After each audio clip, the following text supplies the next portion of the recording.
जय जय राम कृष्ण हरी। बोला पुंडलिक वरदे हरी विठ्ठल, श्री ज्ञानदेव तुकाराम, पंढरीनाथ भगवान की जय। श्री संत सद्गुरु गणेशनाथ महाराज की जय। नवमासवरी सामविले पोटी, तरीच झाली भेटी सद्गुरूची। पाजोनिया मुखी अमृताच्या धारा, जोडला सोयरा सद्गुरुनाथ।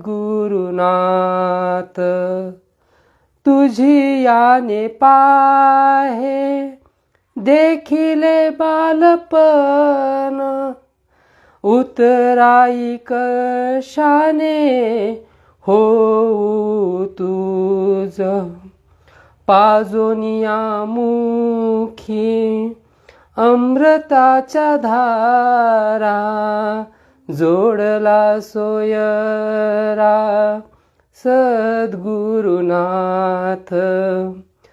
तू माय माऊली कृपेची साऊली, तुझ्याने देखिली सर्व सोय।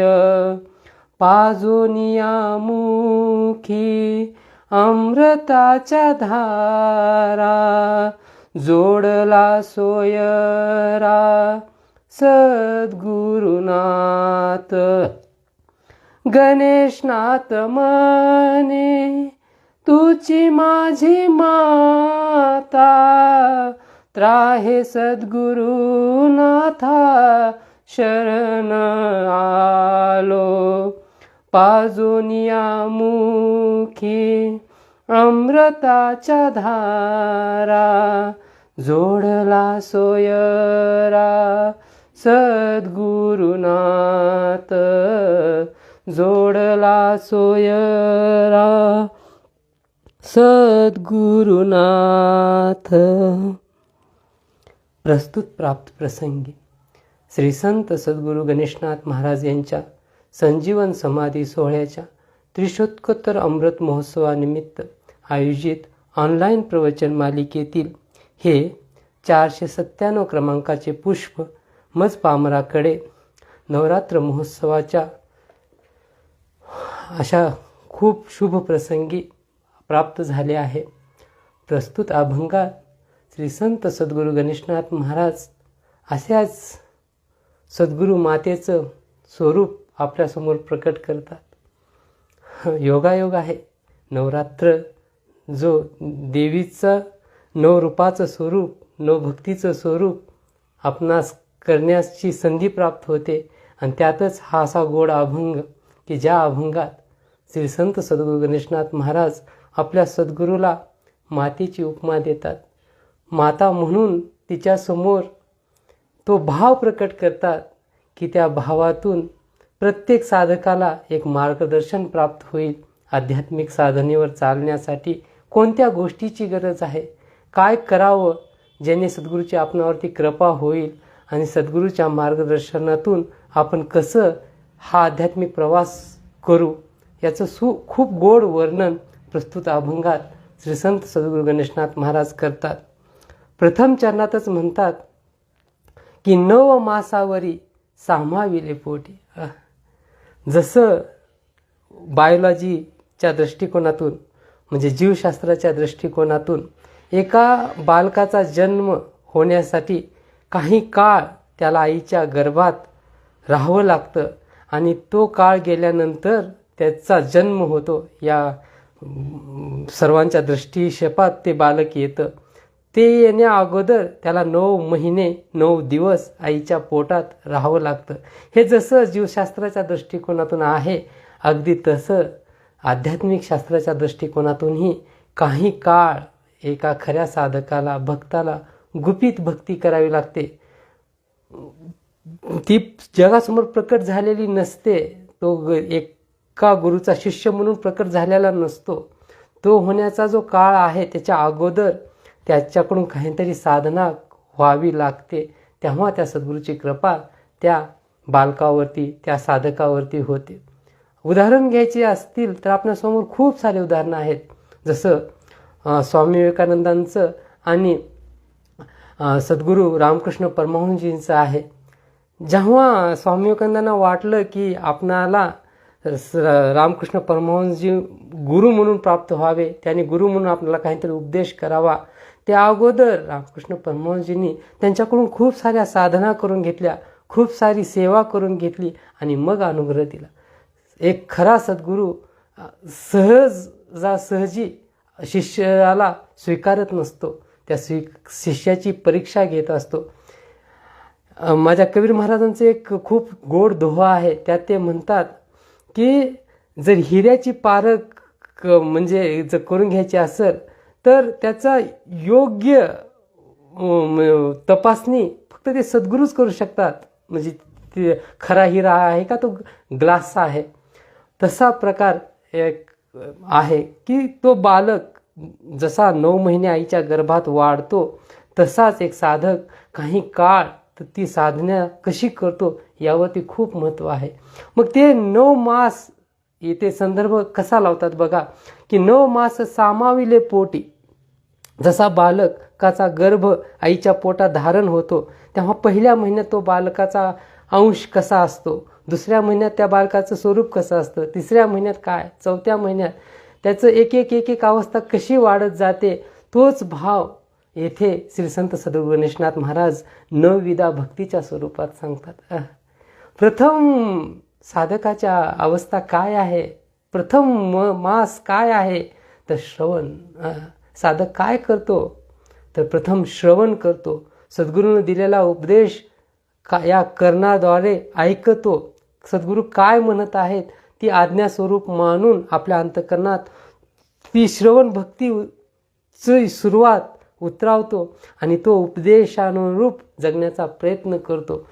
आणि हे करत असताना विश्वास, श्रद्धा आणि भाव हा संपूर्ण सद्गुरूच्या चरणावरती, सद्गुरूच्या वचनावरती असायला हवा.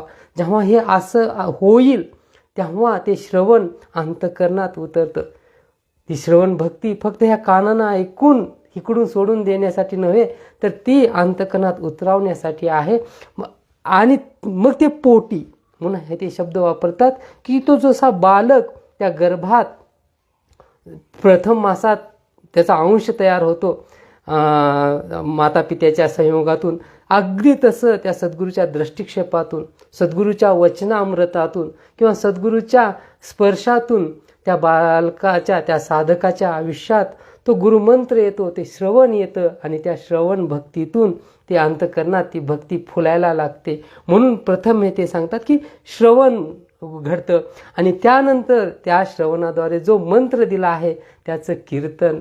राम कृष्ण हरी विठ्ठल केशवा, राम कृष्ण हरी विठ्ठल केशवा, राम कृष्ण हरी विठ्ठल केशवा, राम कृष्ण हरी विठ्ठल केशवा. मंत्र हा जपावा सर्व काळ. माझ्या तुकोबरायांनी आपल्याला काय सांगितलं आहे, जो गुरुनी मंत्र दिला त्याचं अखंडित कीर्तन, त्या मंत्राचं अखंडित चिंतन, त्या रामकृष्ण हरीचं काय स्वरूप आहे ते जाणण्याचा प्रयत्न जेव्हा तो साधक करायला लागतो तेव्हा ते कीर्तन घडतं. आणि ही कीर्तन भक्ती ही दुसरा अवस्था आहे, तो दुसरा महिना आहे, दुसरा मास आहे. आणि ह्या दुसऱ्या अवस्थेत तो साधक स्वतःचं देहभान विसरायला लागतो. त्या गुरुमंत्रात एवढा तल्लीन व्हायला लागतो की तो या देहावर राहतच नाही. खाल्लं काय, पिलं काय, झोपलं काय, त्याची कुठलीही अवस्था त्याला जाणवत नाही. सदैव हरिनामच कीर्तन आणि तेथेच त्याचं सदैव मन लागायला लागतं आणि यातून मग पुढे काय घडतं, स्मरण भक्ती, अखंडित स्मरण. म्हणजे माझे तुकोबाराय तर म्हणतात की आम्ही एवढं माझ्या पांडुरंग परमात्म्याचं स्मरण केलं की आमच्या पाप म्हणजे आलेली जांभळी आणि चा जो काळ आहे, म्हणजे जांभळी येणं किंवा खोकला येणं, ह्या छोट्या छोट्या ज्या शारीरिक क्रिया आहेत त्यातच आमचं काहीतरी स्मरण चुकलं असेल. अन्यथा आम्ही प्रत्येक क्षणी या पांडुरंगाचं स्मरण केलं. किंवा माझ्या गोपिका म्हणतात की आमची पापणी लोवेपर्यंतच त्या श्रीकृष्ण परमात्म्याचं स्वरूप आमच्या दृष्टीतून बाजूला झाला असेल, अन्यथा सदैव आम्ही उघड्या डोळ्यानेही श्रीकृष्ण परमात्म्याला पाहतो आणि आंतरिक दृष्टिकोनातूनही सदैव श्रीकृष्ण परमात्मा आमच्या दृष्टीसमोर उभा आहे. आणि हे असं ते तिसरी अवस्था, तिसरा मास तिथे त्या साधकाच्या आयुष्या म्हणजे साधकाच्या त्या अवस्था प्राप्त होते, ती स्मरण, अखंडित स्मरण. किंवा माझी जनाही म्हणते की दळता कांडता तुझं स्मरण भगवंता किंवा अनंता. म्हणजे असा एकही क्षण नाही, असं कुठलंही कार्य नाही की ते करत असताना मी तुझं स्मरण केलं नाही. म्हणजे इकडं जगाला तर दिसत आहे की एक भक्त अनेक प्रकारचे कार्य करत आहे. शेले कबीराचे विनत, कबीर महाराज विनत आहेत. माझे गोरबा काका गाडगे बनवत आहेत. माझे सावतोबा बाबा म्हणजे ते मळ्यात पाणी देत आहेत. माझे चोखोबाराय ती मंगळवेड्याची भिंत बांधत आहेत. परंतु अखंड त्यांचे हाडं सुद्धा काय बोलत आहेत, विठ्ठल विठ्ठल विठ्ठल. माझ्या जनाईच्या गौऱ्या काय बोलत आहेत, विठ्ठल विठ्ठल विठ्ठल. माझ्या अर्जुनाचा रोम रोम काय बोलत आहे, विठ्ठल विठ्ठल. ही अशी स्मरण भक्ती, ही तिसरी अवस्था आहे त्या साधकाची. हा तिसरा मास आहे. आणि त्याच्यानंतर त्या चौथा मास येतो, ती वंदन. एकदा कळालं या परमेश्वराचं स्वरूप, ते विश्वरूप माझ्या अर्जुनाला दिसलं, मग तिथं हे अहमपणा, हा मीपणा, मी कोणीतरी, हा सगळा भाव नष्ट होतो. आणि तिथं साधक काय होतो, साष्टांग दंडवत घेतो त्या सद्गुरूच्या चरणी, त्या परमेश्वर परमात्म्याच्या चरणी आणि नमन करतो आणि म्हणतो की आता तुम्हाला आमचं वंदन. आता आम्हाला दुसरं काहीही बघण्याची, काहीही करण्याची, काहीही म्हणजे जे अनाठाई जे काही गोष्टी आहेत त्या कुठल्याही गोष्टीत मन घालण्याची काही आवश्यकता नाही. कारण आता अध्यात्म कळालं, त्या सद्गुरूचं स्वरूप कळालं आणि त्या सामर्थ्यापुढे आपण काय आहोत, मनुष्य समाज काहीच नाही. हे जर ब्रह्मांड बघायला गेलं, हे आकाशगंगा, हे तारे, या सर्व ग्रहमंडळाचं स्वरूप बघायला गेलं तर मनुष्याचं ताकदच किती आहे, या परमेश्वराच्या ताकदीसमोर काहीही नाही. अतिशय तुच्छ मनुष्य आहे. परंतु याच मनुष्य देहात राहून या जीवाचं शिव व्हायला येतं, याच मनुष्य देहात राहून नराचा नारायण होता येतं. परंतु ती केव्हा, ही साधना केल्यानंतर. जे ते या अभंगात माझे नाथराय सांगतात की 9 मास ती साधना, त्या 9 मासाचं स्वरूप आपण स्वीकारलं पाहिजे. ती 9 विधा भक्ती स्वीकारली पाहिजे. श्रवणाद्वारे प्रभूचं गुणगान ऐकलं पाहिजे, कीर्तनाद्वारे त्या गुणगान उच्चारण केलं पाहिजे, ते अखंडित त्याचं स्मरण केलं पाहिजे. ते स्मरण झाल्यानंतर, परमेश्वराचं स्वरूप कळाल्यानंतर त्या परमेश्वराला वंदन केलं पाहिजे. आणि अशा या ज्ञानी भक्तीला माझे श्रीकृष्ण परमात्मा अर्जुनाला म्हणतात की हे अर्जुना, माझ्याला कोण प्रिय आहे, तो ज्ञानी भक्त. ज्याने जाणलं, ज्याने ओळखलं आणि ओळखून माझ्या चरणावर जो नतमस्तक होतो तो उत्तम भक्त आहे. अशा ज्ञानी भक्ताच्या सेवेत राहायला मला आवडतं. म्हणून माझ्या शांतीभ्रम एकनाथ महाराजांच्या घरीही साक्षात पांडुरंग परमात्मा कित्येक वर्ष पाणी भरायचं काम करतात. म्हणून ते म्हणतात की आपण त्या परमेश्वराचं सामर्थ्य ओळखून जर वंदन केलं तर तो अर्जुनाचा सारथी व्हायलाही कमी करत नाही. माझ्या गोरबा काकांचे गाडगे मडके बनवायलाही तो कमी करत नाही. माझ्या तुकोबारायासाठी पाण्यात राहून त्या ग्रंथाचं रक्षण करायलाही तो कमी करत नाही. माझ्या ज्ञानेश्वर माऊलींसाठी स्वतःच्या पाठीवरती ती भिंत चालवायलाही तो कमी करत नाही. तो खूप दयाळू आहे, मयाळू आहे. परंतु त्यासाठी आपण काय केलं पाहिजे, स्वतःला या अहंकाराचं आधी समर्पण करून त्यांच्या चरणी नतमस्तक झालं पाहिजे, वंदन केलं पाहिजे. आणि मग काय होईल, अर्चना भक्ती. मग त्या परमेश्वराला आपल्या अंतःकरणातल्या सर्व भावना कळतात. त्या भावना कळाल्यानंतर आपल्याला मागण्याची काहीही गरज पडत नाही. का मागावं? अशी कोणती गोष्ट आहे जो परमेश्वर परमात्मा जाणत नाही? तो रोम रोमात बसला आहे, तो कणाकणात वसला आहे. अशी कोणती गोष्ट आहे ज्याच्यावरती परमेश्वराची सत्ता नाही? मग अर्चना म्हणजे तिथं मागणंच काही राहत नाही, परत सगळं काही तो न मागता त्या भक्ताचे लढीवाळ पुरवतो. माझ्या भक्त सुदामाने काय मागितलं परमेश्वराला? काहीही मागितलं नाही. गेले, भेट घेतले, दृष्टीनं ते श्रीकृष्णाचं गोड रूप पाहिलं, तिथंच समाधान झालं. आणि त्या भावनेतून श्रीकृष्ण परमात्मापासून त्यांनी म्हणजे विदाई घेतली. म्हणजे तिथून ते निघाले आणि त्यांच्या अंतःकरणात तो भावहीन होता की आता मला काहीतरी श्रीकृष्ण परमात्म्यानं द्यावं. जेव्हा ही परीक्षा सफल झाली तेव्हा तेथे जाऊन जेव्हा ते पाहतात तेव्हा त्यांचं नगर, सुदामांचं नगर हे सोन्याचं बनलेलं होतं. म्हणजे न मागताही सर्व काही देणारा परमेश्वर परमात्मा आहे. म्हणून इथे अर्चना भक्ती तिथे संपन्न होते. पादसवन भक्ती. म्हणून आपण सदैव काय करावं? आता कोठे धावे मन तुझे चरण देखलिया. एकदा का अंतःकरणात त्या पांडुरंग परमात्म्याचं चरण दिसायला लागलं, समजून जा आता काही विशेष करण्याची गरज नाही. आता मन कोठेही धावणार नाही, हे इंद्रिय कोठेही धावणार नाहीत.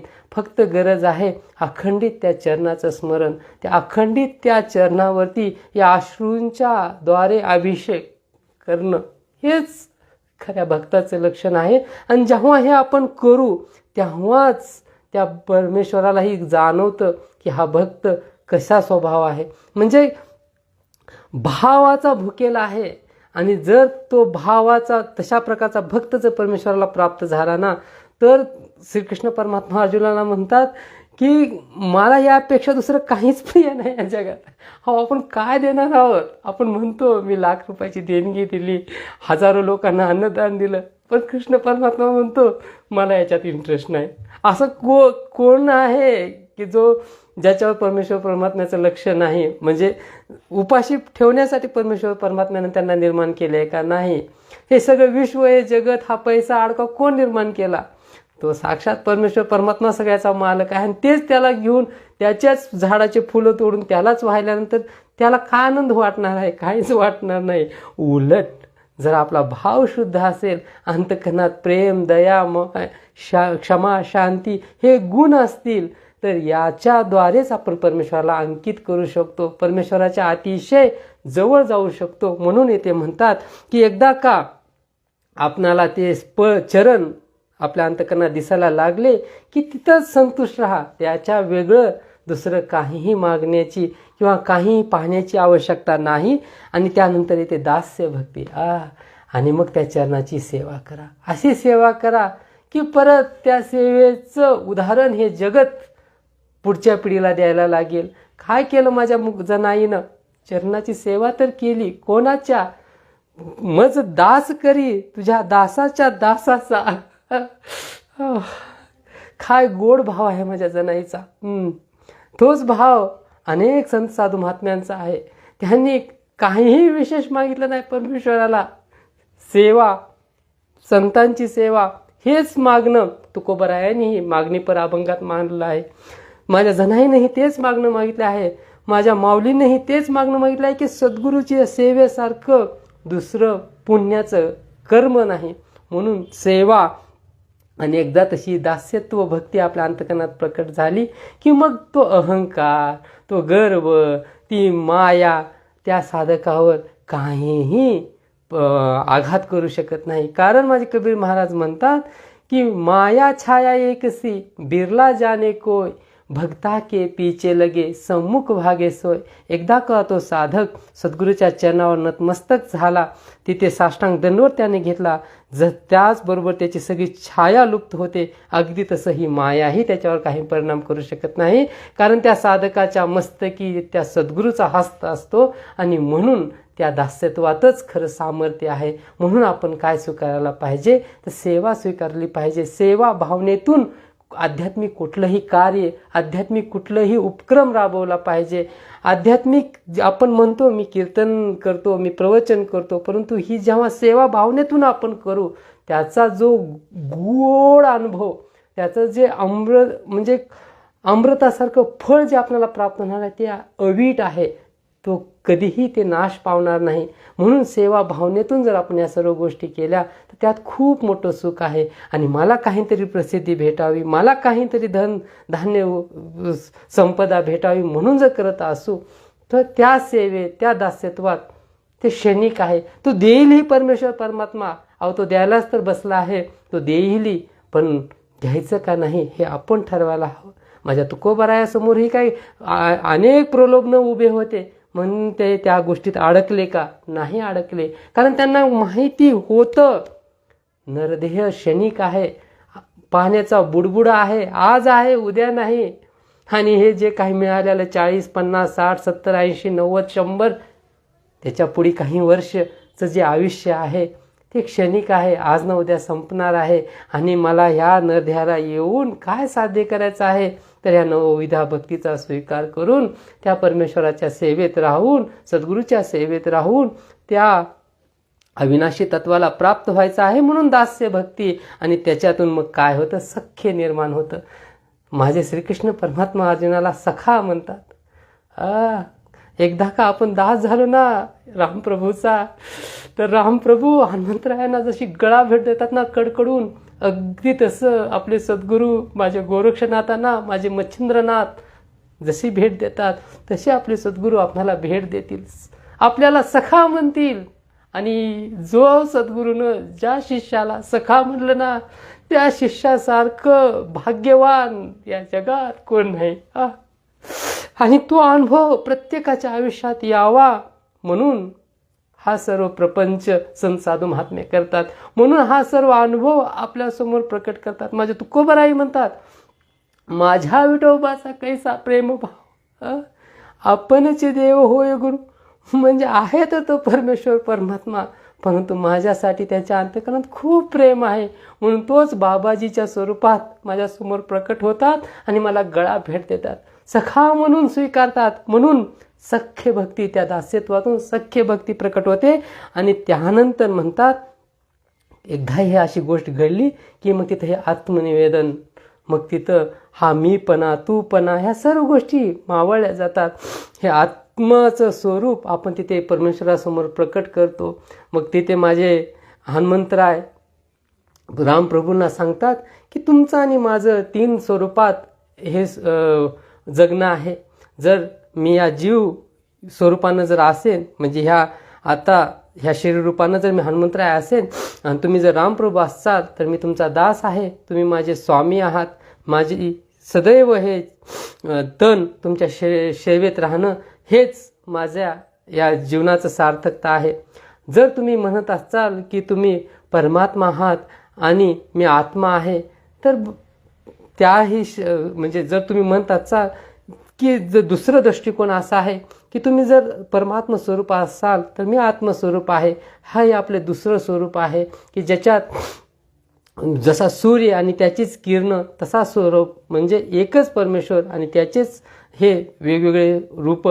आणि तिसऱ्या ह्याच्यात हे आत्मनिवेदन येतं की जिथं भक्त आणि भगवंत वेगळा राहत नाही, त्या अशा स्वरूपाला प्राप्त होतात की तिथं भिन्नपणा राहत नाही. म्हणून हनुमंतराय म्हणतात की जर ब्रह्माच्या अवस्थेतून जर बाहेर पाहायला विचार गेला, किंवा जर ह्या जीवाचा जर उगम कुठून आहे जर बघायला गेलं, तर त्या समुद्र, जसं त्या पाणी समुद्रातूनच येतं आणि परत समुद्राला जाऊन मिळतं, तसं तुमच्यापासूनच मी प्राप्त झालो आणि परत तुम्हालाच जाऊन मिळालो. म्हणजे जीव हाच शिव आहे, आत्मा हाच परमात्मा आहे, नर हाच नारायण आहे. आणि हे सगळं साधण्यासाठी हा आपणाला 9 मासाचा हा उपक्रम करावा लागेल. आणि जेव्हा हा 9 मास आपण चालून जाऊ, तरीच झाली भेटी सद्गुरूची, मग आपल्या आयुष्यात सद्गुरू येतील, तो योग्य मार्ग दावतील, किंवा सद्गुरूंनी दाखविलेला हा 9 मासाचा मार्ग जेव्हा आपण चलू तेव्हा त्या सद्गुरूची कृपा आपणावरती होईल. आणि त्या कृपेतून आपणाला ती आत्मानुभूती, ती आत्मउन्नती साधता येईल. पाजून या मुखी अमृताच्या धारा, त्यासाठी सद्गुरू काय करतात? अखंडित ते ब्रह्मज्ञान, ते अद्वैत ज्ञान आपल्यासमोर प्रकट करतात. आपणाला मी कोण आहे याची जाणीव करून देण्यासाठी प्रयत्नशील राहतात. त्यासाठी अनेक ग्रंथातील संदर्भ आपणाला ते देतात. नव्हे तो स्वानुभवातून आपणाला तो मार्ग दाखवतात आणि जोडला सोयरा सद्गुरुनाथ. आणि मग त्यावेगळा दुसरा सोयरा आपल्या आयुष्यात राहत नाही. माता पिता बंधू चुलता सर्व काही तो परमेश्वर परमात्मा होऊन जातो. आणि परमेश्वर परमात्माचं स्वरूप म्हणजे सद्गुरू आहेत.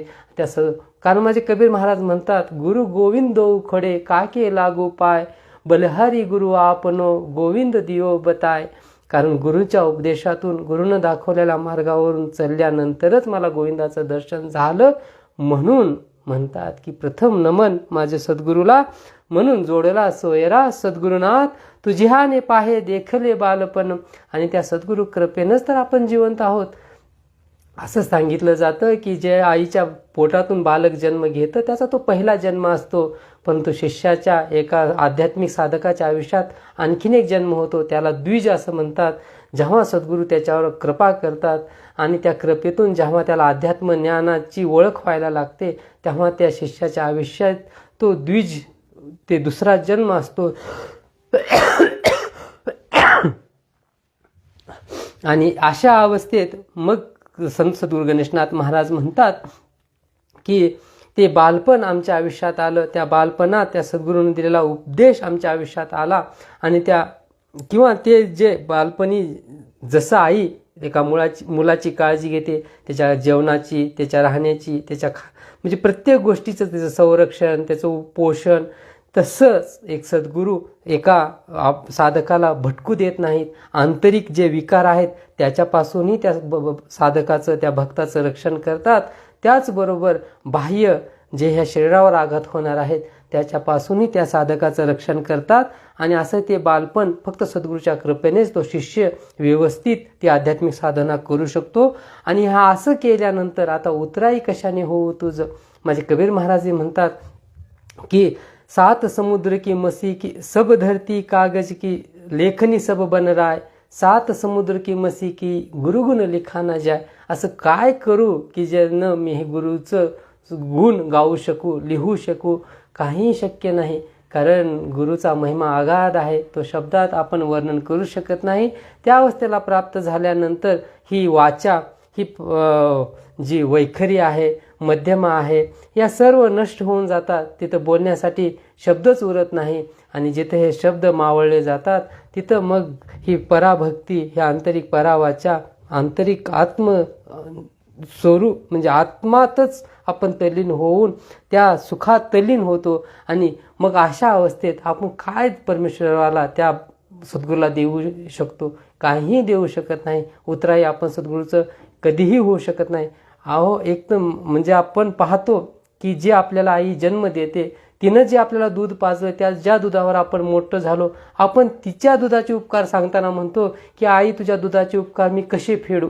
जर त्या आईच्या दुधाचे उपकार आपण फेडू शकत नाही, तर ह्या सद्गुरूनं जे दिलेलं आत्मज्ञान आहे, ह्या सद्गुरूनं दिलेलं जे ब्रह्मज्ञान आहे, ज्यांनी आपणाला त्या सर्वोच्च अवस्थेला पोहोचवलं आहे, अशा अवस्थेला पोहोचणाऱ्या सद्गुरूची आपण कशी उतराई होऊ शकत नाही. तू माय माऊली कृपेची सावली. आणि हा सद्गुरू कसा आहे? आपली माय आहे, आपली माऊली आहे. म्हणून माझ्या ज्ञानेश्वर महाराजांना आपण माऊली म्हणतो, कारण त्यांनी आपणाला ज्ञानेश्वरीसारखं गूढ अध्यात्म ज्ञान दिलं. अमृत अनुभवासारखा स्वतःचा अनुभव आपल्यासमोर प्रकट केला, ज्यामध्ये शिव शक्ती काय आहे त्याचं स्वरूप सांगितलं. त्याचबरोबर अज्ञानच कसं या विश्वात नाही, त्या अज्ञानाचं खंडन केलं. अनेक गोष्टींचा त्यात माझ्या माऊलींनी म्हणजे हे विचार मांडला आहे. त्याचबरोबर हरिपाठासारखं गोड अभंग एक आपल्या साधकांना उपलब्ध करून दिली की ज्याचा नित्य नियमानं जर आपण पाठ करत असू, नित्य नियमानं जर चिंतन करत असू, तर ती माऊली आपल्यावर कृपा करते आणि त्या ज्ञानातून आपण त्या आत्मानुभूतीला प्राप्त होतो. तुझ्याने देखले सर्व सोय. आणि हे फक्त सद्गुरूच्या कृपेनेच होऊ शकतं, अन्य कुठलाही मार्ग नाही. जर आपण म्हणत असू की मी कोट्यावधी रुपये कमवून ते ज्ञान विकत घेईन, अशक्य. मी म्हणत असेन की मी हजारो करोडो ग्रंथ वाचून ज्ञानी पंडित होऊन ते ज्ञान प्राप्त करेन, अशक्य. जर आपण म्हणत असू